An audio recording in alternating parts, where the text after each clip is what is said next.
we're here today opening the Climate Hub because this workshop cabin is going to be all about being part of a community here that is partly all about demonstrating community resilience, the kind of community resilience that's going to be needed to help us adapt to the impact of climate change, such as the intense heat and drought we're getting. So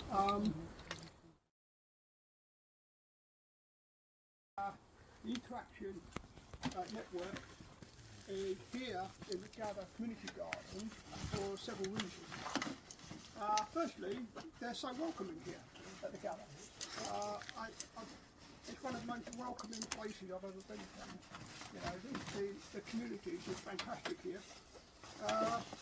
Also, as I said before, they demonstrate the kind of climate resilience through their food growing techniques that is absolutely essential as part of going forward to adapt to climate change. And also, it's all fresh organic produce of the highest quality. So, again, we need that kind of thing. And also, EEAN network has been, oh, brilliant, excellent, fantastic. Yeah. The EEAN network has also been collaborating with the Cllr Community Garden on helping to develop the community food growing network that, or rather the community food delivery network that is evolving in Eastbourne. And I'm delighted that Fiona and her colleagues from the Eastbourne Food Partnership are here because they've been instrumental in helping to develop that community food delivery network. And I'll let Fiona speak in a minute about that. Thank you, welcome, thanks Hugh for coming along. Yeah, I've only just started, you haven't missed anything yet. So that's me, ready? The final reason for being here is that the Cllr Garden is a place of, simply a place of great beauty and a place of peace and perfect for well-being. So just being here, I can personally attest to the fact that this is such a great place to just hang out in and be part of, and it's such a wonderful place to be. So I'd like to hand over to Councillor Jim Murray to formally open the Climate Hub on behalf of the council. And I should mention that Councillor Jim Murray is the climate lead for Eastbourne Borough Council. So this is all part of your portfolio, isn't it? Yeah. And more than that, you've actually been of immense practical help because we had some trial and tribulation with the hut because we put it together ourselves, and I discovered my limitations with the shipbuilder. Jim de-wonkified it. Yeah. So we called upon Jim with his construction and building expertise to help us out, and he saved the day. So we're immensely grateful for Jim for that for that help. Okay, so hand over to you, and then you can be the one that comes through with it. Excellent, thank you. So the shed was doing really well until I got here.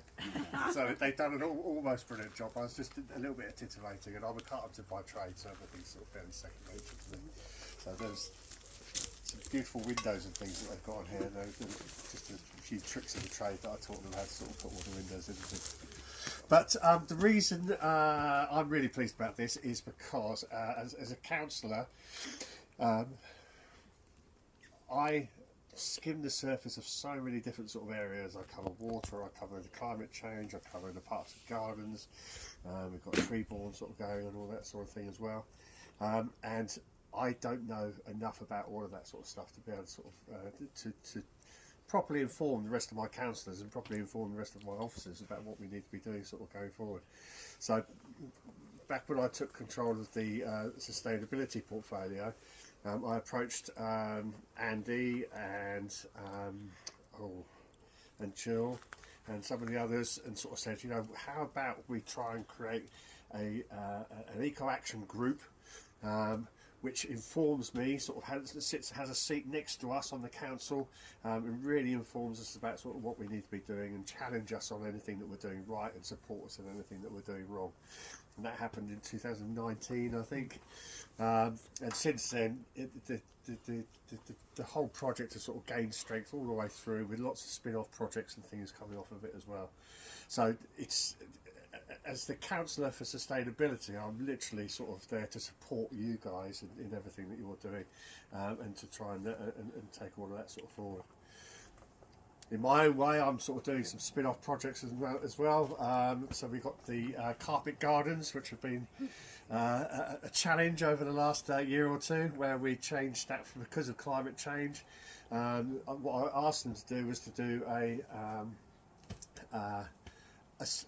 wildflower garden, but we realised fairly quickly that because of the sea salt and the wind and everything that we have down there, that the normal flowers that you have for that are quite fragile for the seafront. So we changed it to the design that we have. We got involved the designer from Kew Gardens, who had sort of 35 years experience down there, and he came up with a design for us. It looked amazing in all the drawings and everything, and then when we planted it, I had about sort of four bits of grass in this gravel tray, and the whole town kicked off and accused it of being a cat litter tray, and it was going to be horrendous and everything. But luckily, as a carpenter, I could sort of see what's going forward. I could see a design for something, and I could see what it's going to look like when it's finished. And we held our ground.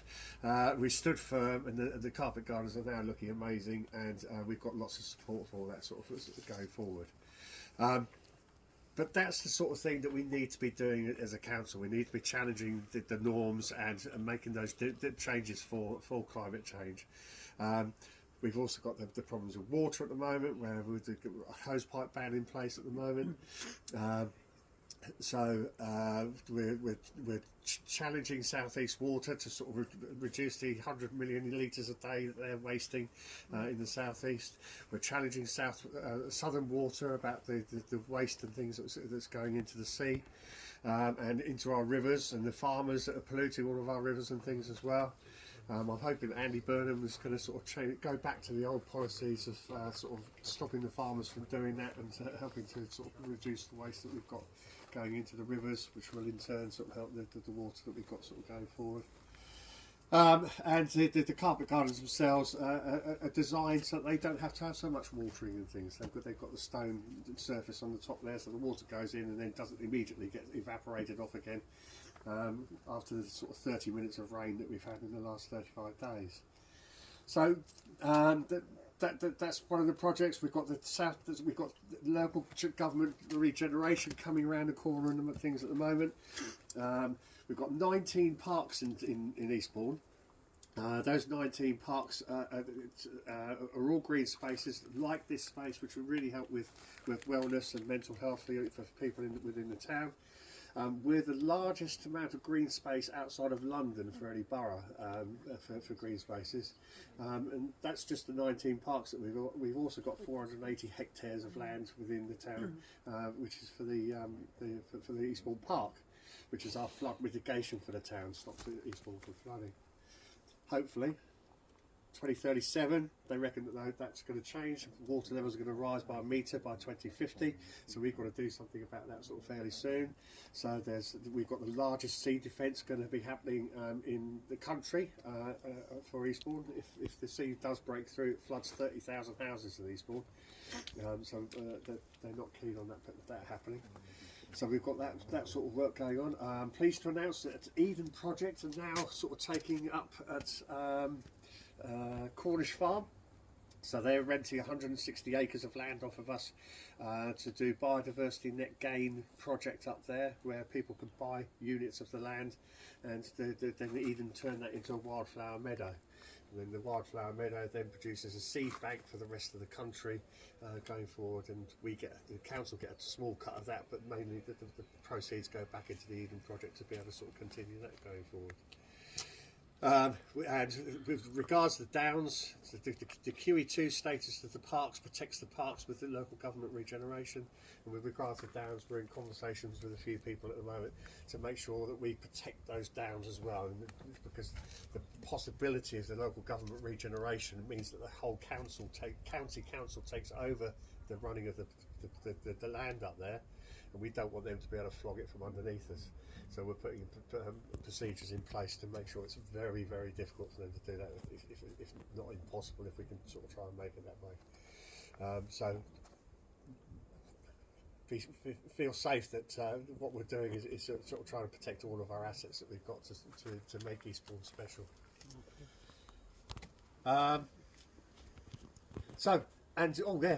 Eastbourne Park, I did try and get some beavers down into Eastbourne Park. The Natural England were asking people to apply for licences, asking councils to apply for licences. I did apply and I pushed very, very hard for it, but in the end we got turned down and sort of told no.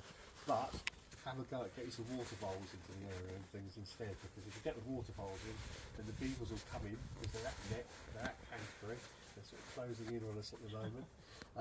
And otters are just up at the north of Sussex and things at the moment, and we've got water voles waiting to come into the area, but there's too many mink in the area at the moment, so we're sort of working on managing the mink population within Eastbourne as they are on Pevensey levels. We're hoping that when that happens, the waterways will be a safer place for them, along with the lapwing and the redshanks and all the other sort of different birds that nest on the grounds that we want to sort of encourage back into Eastbourne. So we're working on that project and things as well at the moment. So lots and lots going on. At the heart of all of it is the wellness, the well-being and the mental health, and to have a lovely place like this. You know, we're in the centre of Eastbourne here, you can't hear the traffic or anything. It's really lovely and peaceful. I'll be watching all the bees and the butterflies sort of floating around.